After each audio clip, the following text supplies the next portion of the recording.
حدثنا عناد بن سري حدثنا ابو الاوس انا شاذ بن ابي الشعثاء نبي مسروق قال عائشة دخل الي رسول الله صلى الله عليه وسلم وعندي رجل قائد فاشتد ذلك عليه ورأيت الخطب في وجهه قالت فقلت يا رسول الله إنه أخي من الرضاعة قالت فقال انظرن إخوتكن من الرضاعة فإنما الرضاعة من المجاعة. وحدثنا محمد بن مسنى بن بشار قال حدثنا محمد بن جعفر وحدثنا عبيد الله بن معاذ بن ابي قال جميعا حدثنا شعبة وحدثنا بكر بن ابي شيبة حدثنا وكيع وحدثني زهير بن ربيع حدثنا عبد الرحمن بن مهدي جميعا سفيان وحدثنا عبد المجيد حدثنا حسين الجعفي زائدة كل من شعث بن ابي الشعثاء باسناد ابي الاهوس. باتين كل ليلة كمعنى حديثه أكما معنى حديث أبي الأهوس ججو إيرس أبي الأهوس الدبيا خير أنهم قالوا من المجاعة فخير أنهم قالوا في روايتهم جري كلين كني رواية ساقيسة من المجاعة جنية. باب جواز وطئ مسبية بعد الاستبراء وإن كان لها زوج بعد الاستبراء وإن كان لها زوج انفسخ نكاحها بالسبي يوني في جارسي سيته انفسخ نكاسي سني فسخما بوجيا مولان جيجو ني خم جيجو بوجيمتي غبرتي نما تانن نخاني خمه. حدثنا عبيد الله بن عمر بن ميسرة القواريري حدثنا يزيد بن زرين حدثنا سيد بن ابي عروبة عن قتادة عن سالم نبي الخليل نبي الكبة الهاشمي نبي سيد الخدري ان رسول الله صلى الله عليه وسلم يوم من بعث جيشا الى اوطاس فلقوا عدوا فقاتلوا فظهروا عليهم واصابوا لهم سبايا فكأن ناسا من اصحاب رسول الله صلى الله عليه وسلم تحرجوا من خشيانهن من اجل ازواجهن من المشركين فأنزل الله عز وجل في ذلك والمحصنات من النساء إلا ما ملكت أيمانكم أي فهن لكم حلال إذا انقضت عدتهن. وحدثنا أبو بكر بن شيبة بن مسنى بن بشار قالوا حدثنا عبد الله على سيدنا قتادة نبي الخليل النبا الكمة الحاشمي يدس أن أبا سيد الخدري يدس أن النبي صلى الله عليه وسلم بعث يومه سرية بمعنى حديث يزيد بن زريع باتي عبد الله خير أنه قال إلا ما ملكت أيمانكم منهن فحلال لكم ولم يذكر إذا قضت عدتهن ولم يذكر إن تبن عبد العلان إذا قضت عدتهن خنا. وحدثني يا ابن أبي حارثي حدثنا خالد بن حارث حدثنا شعبة عن قتادة بهذا الإسناد وهو ذاتي شعبة قدا ذاتي سيد قدا. وحدثني يا ابن أبي الحارث حدثنا خالد بن حارث حدثنا شعبة عن قتادة أنا بالخليل النبي سيد قال أصحاب صبي يوم وطاس لهن أزواج فتخوفوا فأنزلت هذه الآية والمحصنات من النساء إلا ما ملكت أيمانكم. وحدثني يا ابن أبي حدثنا خالد بن الحارث حدثنا سيد عن قتادة بهذا الإسناد وهو ذاتي سيد قدا ذاتي درس كذا ورين يشوبا قنا.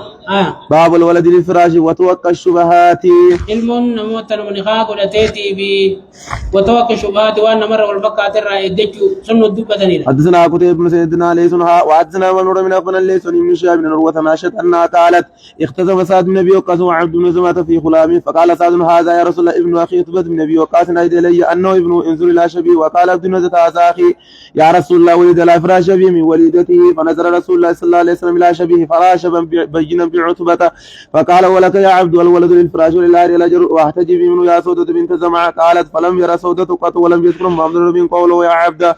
حدثنا سيد بن منصور وابو بكر بن ابي شيبه وامر الناقه قالوا حدثنا سمع بن يونتها وحدثنا عبد المجيد اخبرنا عبد الرزاق اخبرنا معمر كلاهما عن الزهري بهذا الاسناد وهو باتي كلا غدا قانيس ليس غوتن خير أن معمر وابن يونس في حديثهما الولد للفراش ولم يذكرا للآخر الهجر.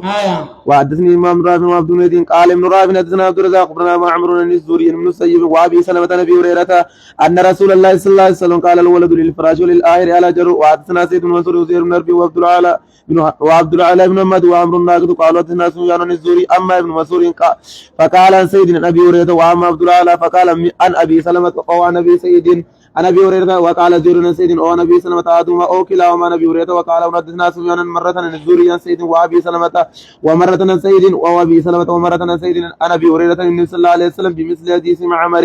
سفيان جرقايا باب العمل بإلحاق القائف الولد إنسان دبة تكب سيسنسا نما ديغان نما بيخو علم تتعبلو تيوجي أكسمت دلغو حدثنا يا ابن يوم بن رومه قال اخبرنا الليث وحدثنا قتيبة بن سعيد حدثنا ليث بن شهاب بن عروة عن عائشة انها قالت ان رسول الله صلى الله عليه وسلم دخل علي مسرورا تبرق اساوير وجهي فقال لم تري ان مجردا أنزراني فلا زيد نارث أو أسامة بن زيد فقال إن بعد هذه الأقدام لمن بعد وحدثني أمر الناقد بن ربي وأبو بكر النبي شيبة واللفظ لأمرين قالوا حدثنا سفيان عن الزهري عن عروة عن عائشة قالت دخل علي رسول الله صلى الله عليه وسلم ذات يوم مسرورا فقال يا عائشة ألم تري أن مجزيا المدلجا دخل علي فراه أسامة وزيد وعليهما قتيبة قد خطايا رؤوسهما وبدت أقدامهما فقال إن هذه الأقدام بعدها من بعد.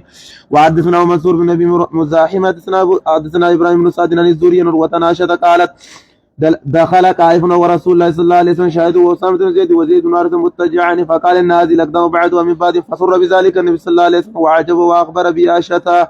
وحدثني أرمتني أخبرنا ابن وهب أخبرني نوسى وحدثنا عبد المجيد أخبرنا عبد الرزاق أخبرنا معمر وابن جريج كل من الزهري بهذا الإسناد بمعنى حديثهم.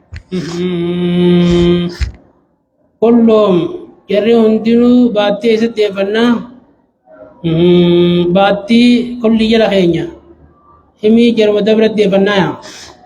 وزاد في حديث يونس وكان ولكن زاد غوتا أمو كان أجن ملني دي حديث يونس كيست وكان مجزز قائفا مجزز نمريغا نو بيخو تيجو خاني دينا باب قدر ما تستحق البكر والسيب نكامة الزوج عند عقب الزفاف. عروس أبوتا حدثنا ابو بكر بن شيبة ومحمد بن حاتم ويعقوب بن ابراهيم واللفظ لابي بكر قالوا حدثنا يا ابن سيدنا سفيان ام محمد بن ابي بكر بن عبد الملك بن ابي بكر بن عبد الرحمن بن حارث بن هشام بن النبي عن ام سلمة ان رسول الله صلى الله عليه وسلم ما تزوج ام سلمة قام انت ثلاثه وقال انه ليس بك على عليك هوان ان شئت سبعت لك سبعت للنساء.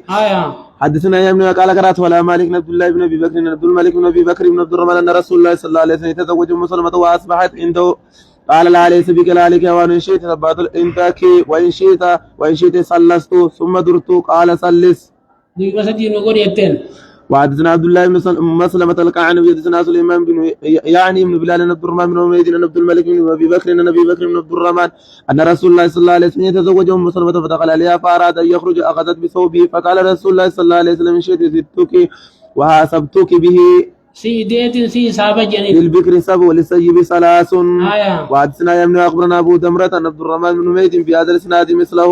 ابو دمرة غوتن خان ام سليمان قدا. حدثني ابو بكر بن محمد بن الله حدثنا حفص يعني ابن خياط عن عبد الواحد بن ايمن عن ابي بكر بن عبد الرحمن بن الحارث عن ابن هشام عن ام سلمة ذكر ان رسول الله صلى الله عليه وسلم تزوج وذكر اشياء هذا فيه قال ان شئت اصبئ لك واصبئ للنساء وان سبعت لك سبعت للنساء.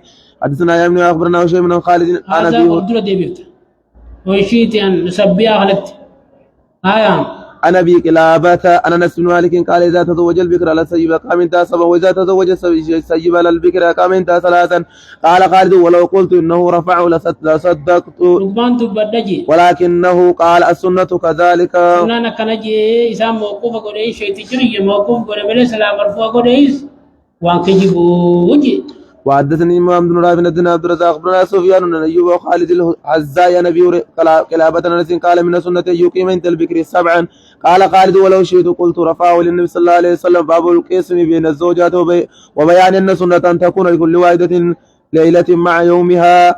حدثنا ابو كريب بن ابي شيبة حدثنا شبابة بن سوار حدثنا سليمان بن مخيرة ثابت انس قال كان للنبي صلى الله عليه وسلم 9 نسوة فكان إذا قسم بينهن لا ينتهي إلى المرأة الأولى إلا في 9 فكن يجتمعن كل ليلة في بيت التي آتيها فكان في بيت عائشة فجاءت زينب فمد يده إليها فقالت هذه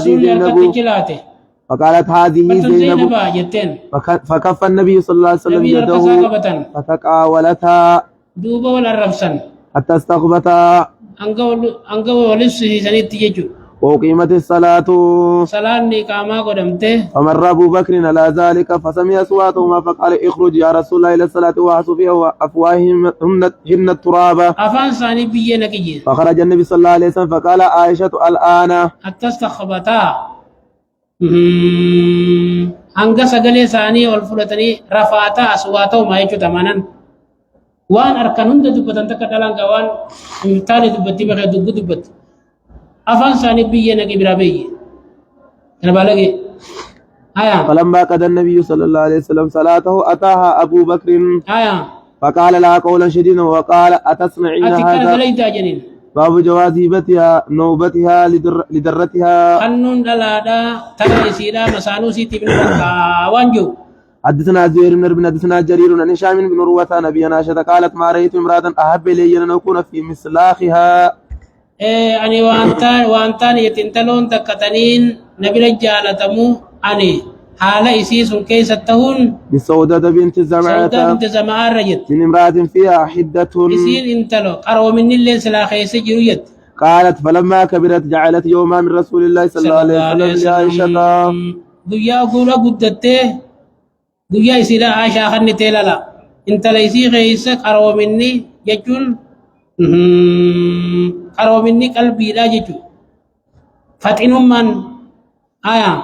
قالت حال إسي غيس التون يجون أكا إسي تون كجلت مسي تون خراسي غيس التون يجون. قالت يا رسول الله قد جعلت يومي منك لعائشة.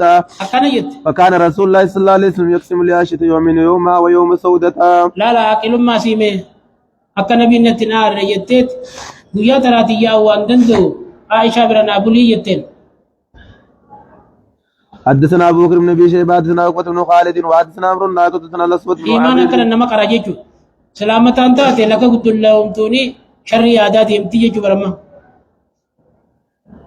آية. حدثنا زهير وحدثنا مجاهد بن موسى حدثنا يونس بن معبد حدثنا شريك كل من شاب بهذا الاسناد. كل جلخا بأتي آية. أن سود لما كمرت بمعنى حديث جرير.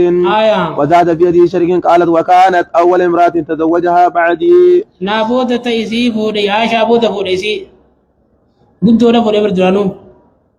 آية. حدثنا أبو كريب محمد بن الله حدثنا أبو سامة هشام من النبي عائشة قالت كنت أخار على اللاتي وهبن أنفسهن لرسول الله صلى الله عليه وسلم وأقول وتحب المرأة نفسها فلما أنزل الله عز وجل ترجي من تشاء منهن وتوب إليك من تشاء وإن ابتغيت ممن عزلت قالت قلت والله ما أرى ربك إلا يسارع لك في هواك.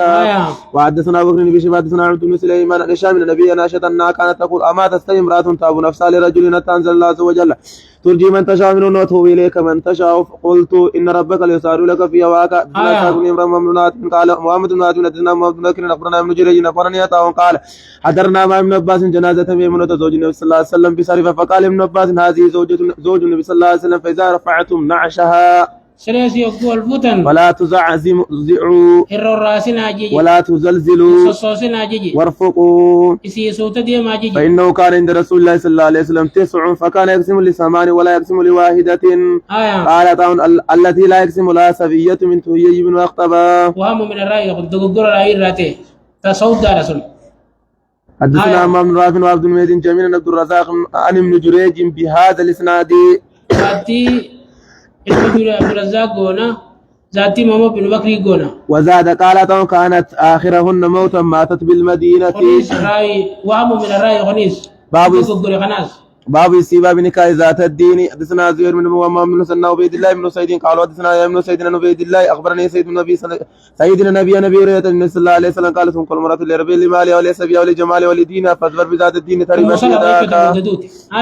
وحدثنا محمد بن عبد الله بن نمير حدثنا ابي حدثنا عبد الملك بن ابي سليمان ان اخبرني جابر بن عبد الله قال تزوجت امراه في عهد رسول الله صلى الله عليه وسلم فلقيت النبي صلى الله عليه وسلم فقال يا جابر تزوجت قلت نعم قال بكر ام سيد قلت سيب قال فعلى بكرا تلائبها قلت يا رسول الله ان لي اخوات فخشيت ان تدخل بيني وبينهن قال فذاك اذا ان المراه تنكر على دين ومالها وجمالها فعليك بذات الدين تربت يداك. باب استباب البكر. حدثنا عبيد الله بن معاذ حدثنا شعبة بن معارب عن جابر بن عبد الله قال تزوجت امرأة فقال لي رسول الله صلى الله عليه وسلم هل تزوجت قلت نعم قال أبكرا سيبا قلت سيبا قال فأين أنت من العذارى أبو إيسا قلت دبررة ولآبها طب يصير ما فوت أنت لقدو قال شوبة فذكرته لعمرو بن دريم فقال قد سمعته من جابر وإنما قال فعلا جارية تلاعبها وتلاعبك. أكن جيجي. حدثنا يا ابن وابو الربيع زاري قال يا أخبرنا محمد بن زيد أن عمرو بن دينار عن جابر بن عبد الله أن عبد الله حلك وترك 9 سنوات. دبرة سقل لك سجي. وقال 7 فتزوجت امرأة سيئة فقال لي رسول الله صلى الله عليه وسلم يا جابر تزوجت قال قلت له قال بكر أم سيب قال قلت بل سيب يا رسول الله قال فعلا جارية تلاعبها تلاعبك أو قال تضايقها تضايقك قال قلت له إن عبد الله لك وترك 9 بنات أو 7 وإني كرهت ناتهن أو أجيون بمثلنا فأحببت أن أجي بامرأة تقوم لنا وتصلون قال فبارك الله لكم قال لي خيرا. جالس درات قبلت ملي تبودا قنتو قبلت جا. وفي رواية بالربيع تلاعبها وتلاعبك وتضايقها وتضايقك. وحدثنا أوتي بن سيدنا حدثنا سفيان بن عمرو عن جابر بن عبد الله قال لي رسول الله صلى الله عليه وسلم هل نكات يا جابر وساق الحديث إلى قول امرأة تقوم لنا وتمشطون قال أصبت ولم يذكر ما بعده. حدثنا يا ابن أخبرنا وشيء من السيار الشعبي عن جابر بن عبد الله قال كنا مع رسول الله صلى الله عليه وسلم في غزاة فلما أقبلنا تعجلت على بئر لي كتوف فلكني راكب خلفي فنقص بئيري جنازة كانت معه فانطلق بئيري كأجود ما أنت رأي من الإبل فالتفت فإذا أنا برسول الله صلى الله عليه وسلم فقال ما يعجلك يا جابر؟ قلت يا رسول الله إني حديث هذه بعرس فقال أبكرا تزوجت أم سيبا؟ قال قلت بل سيبا. قال هل لا جارية تلاعبها تلاعبك؟ قال فلما قدمنا المدينة ذهبنا لندخل قال مهلوا حتى ندخل ليلا ايشان كي تمتشط الشعزة وتستيد المخيبة. وقال إذا قدمت فالكيس الكيس. حدثنا مامون بن سناد حدثنا عبد الوهاب يعني ابن عبد المجيد الثقفي حدثنا عبيد الله انا وهاب بن كيسان عن جابر بن عبد الله قال خرجت مع رسول الله صلى الله عليه وسلم غزاة فأبطأ بي جملي فأتى علي رسول الله صلى الله عليه وسلم فقال لي يا جابر قلت نعم قال ما شأنك؟ قلت أبطأ بي جملي فأعيا فتخلفت فنزل فأجنوا بما هجني ثم قال اركب فلقد رأيتني يكف رسول الله صلى الله عليه وسلم فقال أتزوجت؟ فقلت نعم. فقال أبكر أم سيبا؟ فقلت بل سيب. قال فهل لا جارية تلاعبها تلاعبك؟ قلت إن لي أخوات فأحببت أن أتزوج امرأة تجمعهن وتمشطهن وتقوم ولئن قال ما إنك قادم فإذا قدمت فالكيس الكيس.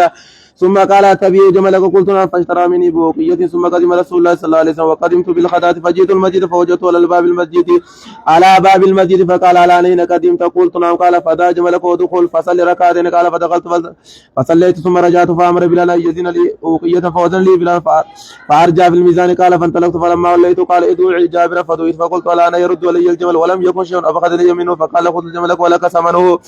حدثنا محمد بن عبد الله حدثنا المعتمر قال سميت بيدنا ابو نضرة جابر بن عبد الله قال كنا في مسير مع رسول الله صلى الله عليه وسلم وانا على نادين انما هو في خريات الناس. قال فضربه رسول الله صلى الله عليه وسلم او قال نخسه قراه قال بشيء كان معه. قال فجعل بعد ذلك يتقدم الناس ينادوني حتى اني لا اكفه. قال فقال رسول الله صلى الله عليه وسلم اتبعوني بكذا وكذا والله يغفر لك. قال قلت هو لك يا نبي الله؟ قال تبيئوني بكذا وكذا والله يغفر لك. قال قلت هو لك يا نبي الله؟ قال وقال لي تزوجت بعد بك؟ قلت نعم. قال سيبنا بكرا؟ قال قلت سيبا. قال فهلا تزوجت بكرا تضايقك وتضايقكها